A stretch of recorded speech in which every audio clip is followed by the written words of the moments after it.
কারণ আপনি বাহ্যিকভাবে যাদেরকে দেখে মনে করছেন ইসলামের একদম কাণ্ডারি, দেখবেন তাদের ভিতরেই ইসলাম নাই। এমন অনেক মানুষ আছে, আছে না? বাহ্যিকভাবে দেখে মনে হবে দিনের কাণ্ডারি, ভিতরে নিজের ইসলাম নাই। তো এখানে আল্লাহর কাছে দোয়া করতে হবে, আল্লাহ যেন আমাদেরকে উত্তম ওস্তাদ দান করেন, উত্তম শায়েখ দান করেন, উত্তম আলেম দান করেন, যাদেরকে দেখে আমরা দিন শিখতে পারি। এটা সোহবত। সোহবত ছাড়া আত্মশুদ্ধি হবে না।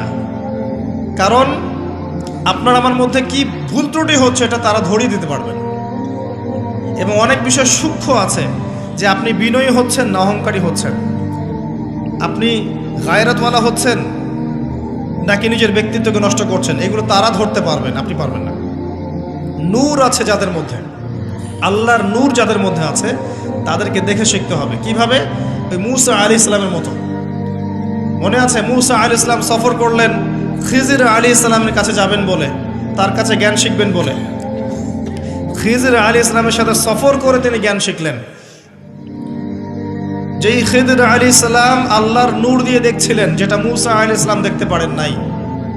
মূসা আলাইহিস সালাম বলছেন, কেন নৌকা ফুটা করলেন, কেন বাচ্চাকে হত্যা করলেন, কেন দেয়াল নির্মাণ করলেন? কিন্তু খিজির আলাইহিস সালাম আল্লাহর নূর দিয়ে দেখছিলেন। তিনি বলেছেন, যদি নৌকা ফুটা না করতাম তাহলে জলদস্যু নিয়ে যেত, যদি বাচ্চাকে হত্যা না করতাম বাচ্চা বড় হয়ে বড় কাফের হতো, যদি এই দেয়াল নির্মাণ না করতাম এর নিচে থাকা গুপ্তধন এই এতিম বাচ্চাটা পেত না। পরে দেখেন সূরা কাহফ। বাহ্যিক চোখ দিয়ে মূসা আলাইহিস সালাম যা দেখেছেন তা সত্য ছিল না। আল্লাহর নূর দিয়ে, অন্তর্দৃষ্টি দিয়ে খিজির আলাইহিস সালাম যা দেখেছেন এটা ছিল সত্য। ওইরকম মানুষের কাছে যেতে হবে, তাহলে কি আপনি আত্মশুদ্ধি অর্জন করতে পারবেন। সোহবত ছাড়া হবে না, একা একা হবে না। আর যদি এমন কাউকে না পান তাহলে কি হবে? তাহলে যারা দিনদার মানুষ তাদের কমিউনিটির মধ্যে থাকেন, যারা দুনিয়াদার, দুনিয়া নিয়ে পড়ে আছে, সারাদিন দুনিয়ার ফিকির, এদের সাথে মিশিয়েন না। কথা বুঝতে পারছেন না? দুনিয়াদারদের সাথে বেশি মিশেন না, যারা দিনদার ওদের সাথে মেশেন। যে আপনাকে পরকালে কথা স্মরণ করাবে এর সাথে মেশেন, ইনশাল্লাহ আপনি আল্লাহ নূরের মধ্যে থাকবেন। যত দুনিয়ার ভিতরে ঢুকবেন তত আপনি হারিয়ে যাবেন, দুনিয়ার মধ্যে যত ঢুকবেন তত হারিয়ে যাবেন। আর আমাদের এখনকার চলাফেরার মধ্যে পরিবার, সমাজ, অর্থনীতি, ব্যবসা, মুআমালাত সবখানে দেখবেন দুনিয়ার আলাপ বেশি। খালি দুনিয়া আর দুনিয়া, দুনিয়া আর দুনিয়া, তাই না? খুব কমই হয় মৌতের কথা কতবার আলোচনা করা হয় বলেন দেখি। মৌতের কথা আলোচনা করা হয় কতবার? কবরের আযাব নিয়ে কতবার কথা বলা হয়?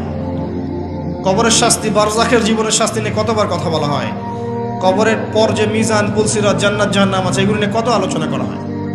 বেশিরভাগ আলোচনা দেখবেন অন্যের গীবত, অথবা মুভিজ নিয়ে, সিনেমা নিয়ে, গান নিয়ে, নাটক নিয়ে, পলিটিক্স নিয়ে। পলিটিক্স নিয়ে কথা বলে যে বোঝে না সেও কথা বলে। দেখবেন তরকারিওয়ালা, রিক্সাওয়ালা, ভ্যান চালক সবাই পলিটিক্স নিয়ে কথা বলছে। ও পলিটিক্সের বোঝেটা কি? এটা নিয়ে তারা কথা বলবেন যারা বোঝেন। আমার কথা বলার দরকার নাই, কারণ আমি বুঝি না। ইকোনমিক সেক্টর, ইকোনমিক সেক্টর সবাই বোঝে। যারা ইকোনমিক্সের দক্ষ তারা বুঝবে ইকোনমিক সেকশন কি, ব্যাংকিং সিস্টেম কি, ওয়ার্ল্ড কারেন্সি কি, ওয়ার্ল্ড অ্যাফেয়ার্স কি হচ্ছে, এগুলো তারা বুঝবেন, তারা কথা বলবেন। দেখা যায় সবাই সব বিষয়ে কথা বলতে যায়। আর সমস্যা বাদে যে ধর্ম ভালো বোঝেন তিনি ধর্মের কথা বলবেন। মানে আমরা আমাদের কথাগুলোকে বেশিরভাগ সময় অহেতুক নষ্ট করি, যেটা বুঝি না সেটা নিয়ে কথা বলি। অহেতুক কঠিন কঠিন সাবজেক্ট, কঠিন কঠিন দর্শন, তত্ত্ব, এগুলো নিয়ে কথা বলতে থাকি, অথচ বাস্তবতার সাথে এগুলো কোনো সম্পর্কই নেই। এগুলো আমাদের আত্মাটাকে নষ্ট করছে। আমি একটা লেকচারে বলেছিলাম, আবারও বলছি আপনাদের সামনে, ইবনুল কাইয়ুম রাহিমাহুল্লাহ বলেছেন, উনি একজন বড় আলেম ছিলেন, বড় মুজাদ্দিদ, যার সমপর্যায়ের আলেম এখন খুঁজে পাওয়া দুষ্কর। ইবনে তাইমিয়া রাহিমাহুল্লাহর ছাত্র। তিনি বলেছেন, কিছু হালাল কাজ আছে যেগুলো মানুষের অন্তরকে মেরে ফেলে। কিছু হালাল কাজ আছে যেগুলোর অতিরিক্ততা মানুষের অন্তরকে মেরে ফেলে। যেমন 1 নাম্বার, বেশি কথা বলা। বেশি মানুষের সাথে কথা বলবেন, অন্তর মরে যাবে। 2, মানুষের সাথে বেশি মেশা। বেশি বেশি মানুষের সাথে মিশবেন, আপনি মানুষের দ্বারা প্রভাবিত হবেন। আর বেশিরভাগ মানুষ যেহেতু অজ্ঞ হবে এবং খারাপ হবে, আপনার ভিতরে খারাপই ঢুকে যাবে। 3 নাম্বার, বেশি খাওয়া। যারা বেশি খায় এদের কলব মরে যায়। মাশাআল্লাহ, এখন দেখা যায় এরকম চেয়ারে বসে এমন অনেকেই কথা বলি যারা ভুঁড়ির ভারে হাঁটতে পারে না। কথা কি বুঝতে পারছেন? এই চেয়ারে বসা মানুষের তো ভুঁড়ি থাকার কথা না, এটা তো সুন্নত নয়। আমার তো দেহের মধ্যে আমি সুন্নত অ্যাপ্লাই করতে পারি নাই, আমি মানুষকে সুন্নত শেখাবো কি? খাওয়ার সময় গোগ্রাসে খেয়েছি, আমি সুন্নত নষ্ট করেছি, ফিজিক্যাল স্ট্রাকচার নষ্ট হয়ে গেছে। এখানে বসে সুন্নতের বয়ান করছি বিশাল ভুঁড়ি নিয়ে, সুবহানাল্লাহ। এই হচ্ছে বাস্তবতা। তারপর তিনি বলেছেন বেশি ঘুম অন্তর মেরে ফেলবে। আরেকটা কথা বলেছেন বেশি স্ত্রী সহবাস। উনি বলেছেন স্ত্রী হালাল, কিন্তু বেশি করতে গেলে অন্তর মরে যাবে। এই কাজগুলো বেশি বেশি করলে কলব মরে যায়। সেক্ষেত্রে আমাদেরকে দেখেন আমরা এগুলোতে বেশি ব্যস্ত আছি। আত্মশুদ্ধি অর্জন হবে আপনার আল্লাহওয়ালা মানুষের সোহবতে থাকলে। আল্লাহওয়ালা মানুষ ছাড়া অন্য কারো সোহবতে গেলে আপনি দুনিয়াতে ডুবে যাবেন, কারণ তারা পরকাল কেন্দ্রিক কথাবার্তা বলবেন, আপনাকে আল্লাহর দিকে নিয়ে যাবে না। প্রতিটা বৈঠক আজকে থেকে একটা নিয়াত করেন, আজকের পরে যে বৈঠকেই বসবেন অন্তত একবার আল্লাহর কথা আলোচনা করবেন, একবার রাসূলের প্রতি দরুদ পড়বেন। করা যাবে? যেখানেই বসেন, ব্যবসায় বসেন, বাণিজ্যে বসেন, চাকরিতে বসেন, মসজিদে বসেন, হালাকায় বসেন, পলিটিক্যাল আলোচনায় বসেন, যেখানেই বসেন অন্তত একবার আল্লাহর কথা বলবেন, একবার রাসূলের কথা বলা যাবে না? এরপরে সেখান থেকে ওঠার আগে একটা দোয়া পড়ে উঠবেন, সেটা হলো সুবহানাকা আল্লাহুম্মা বিহামদিকা আশহাদু আল্লা ইলাহা ইল্লা আনতা আস্তাগফিরুকা ওয়া আতুবু ইলাইক। ফজিলত, ওই বৈঠকে যদি অহেতুক কোনো কথা হয়ে যায় এটার কাফফারা হয়ে যাবে ইনশাআল্লাহ, গোনাটা মাফ।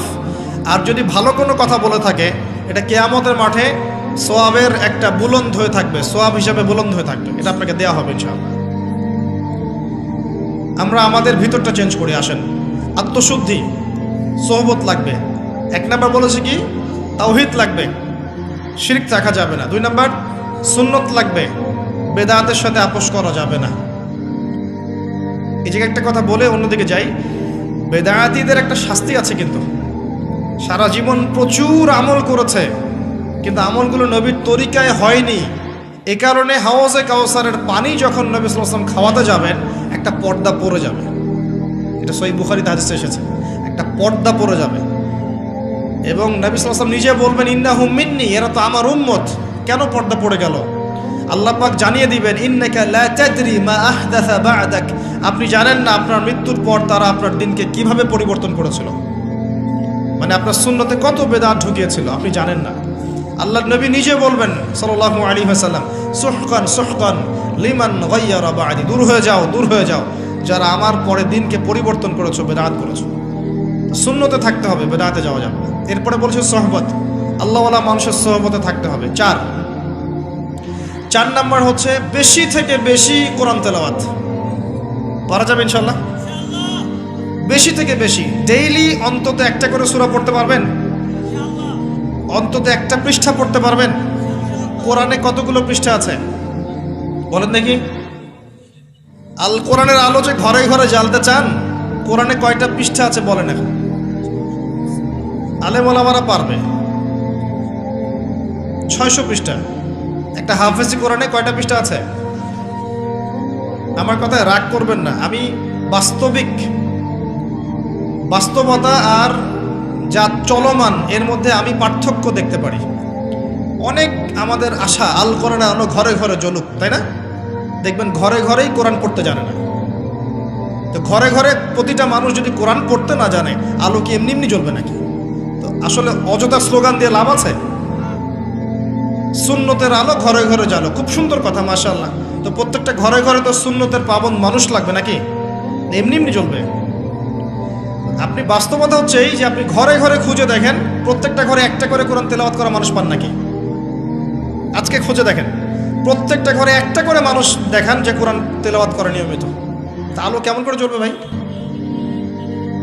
কিছু হলেই উপরের দিকে আঙ্গুল তুলি আমরা, তাই না?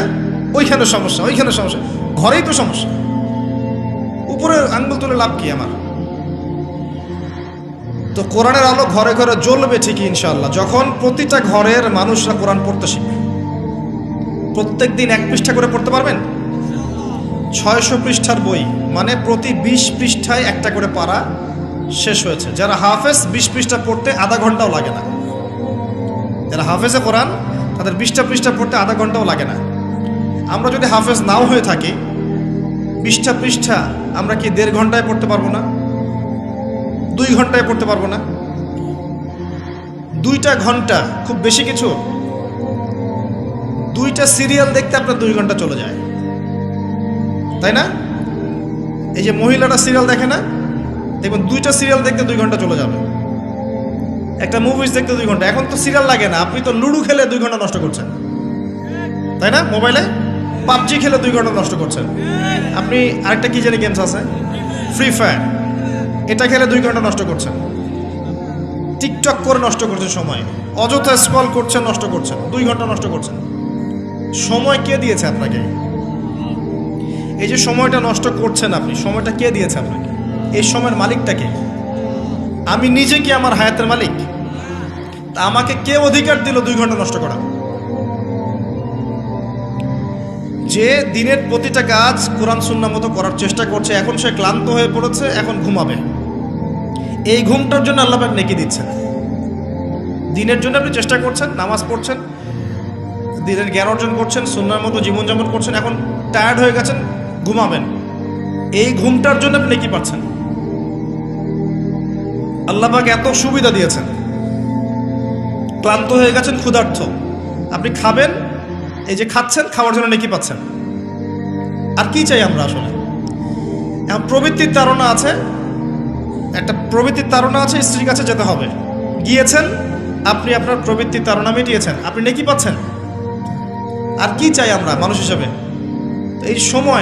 এই সময়টাকে আল্লাহ পাক আমাকে এমনি এমনি দিয়েছেন। এই সময়ের মালিককে আমি নিজেই।